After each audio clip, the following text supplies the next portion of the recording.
So this video is going to be all about how to pair Macebell 360 swings with the lizard crawl.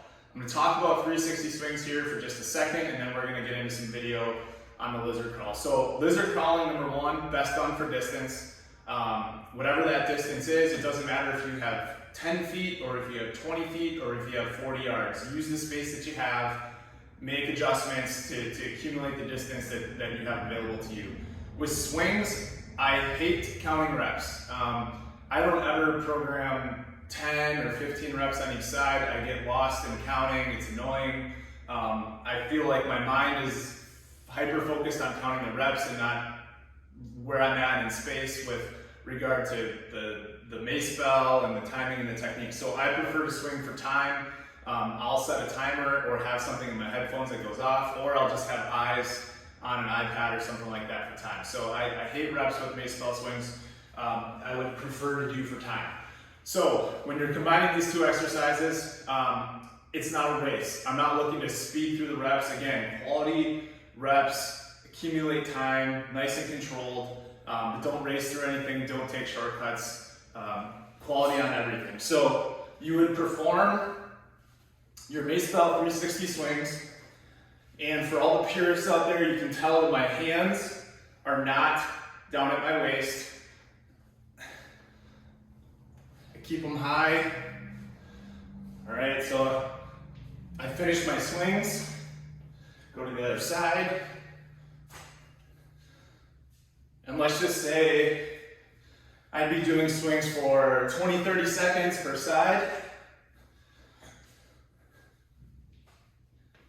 Complete my last rep, set the Macebell down, shake out the hands, down on the floor for lizard crawl. Okay, so now that I've completed my 360 swings, now it's time to crawl. From me to the wall in this particular space is probably about 15 feet. So I'll crawl that distance, knowing that there's 3 feet in a yard, so I'm crawling roughly 5 yards.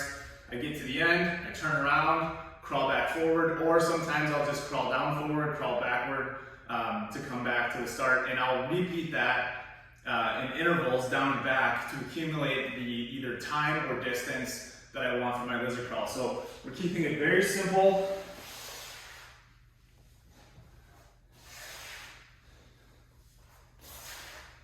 So I'm getting my crawl.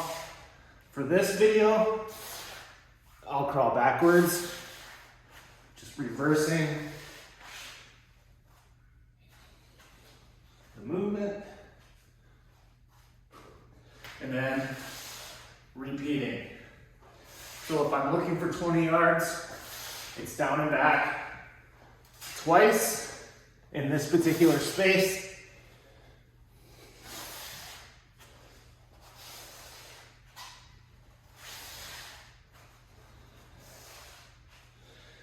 And then once I complete my crawl, I'm back into swings. I love this movement combination. The crawl is a lot of time under tension. The swings, not a lot of time under tension, more rhythmic and flowy.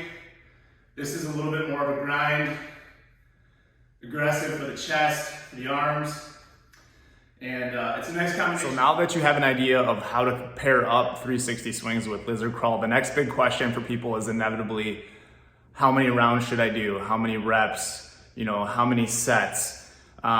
That's gonna differ from person to person. So the one thing I can tell you, everybody's different as far as fitness levels. If you're a more fit individual, you're gonna be able to go for longer. You're going to need to go for longer to get the training stimulus. If you're a beginner, you're gonna have to do less because it's gonna be aggressive, it's gonna hit you harder. One thing that I didn't mention in the previous videos is take rest if you need it. This isn't a race.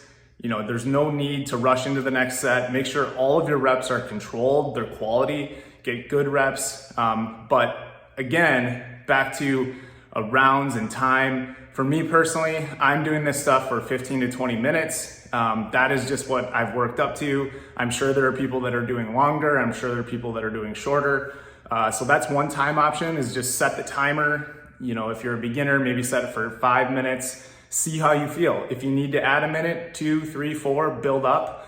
But again, it all comes back to quality work. We don't want crappy reps, okay? We don't want to compromise safety. We want to have the purpose of being in the gym is to be safe and build yourself up, not break yourself down.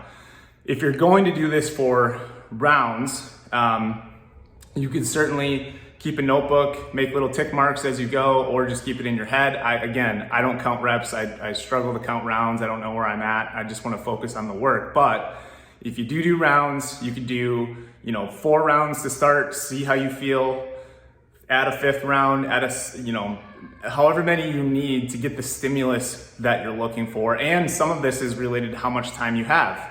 So, in intermediate and advanced individuals, you could work this for 8, 10, 12 rounds, but it also depends on what else you have planned for that day. Or what you've done previous to this. This could be a finisher. This could be part of the main meat and potatoes of the workout. So there's a lot of different options here. It's just something to share. I feel like it's unique. There aren't a lot of people combining different methodology like this, and I think it's something that more people could benefit from. So give it a shot. Let me know how you do.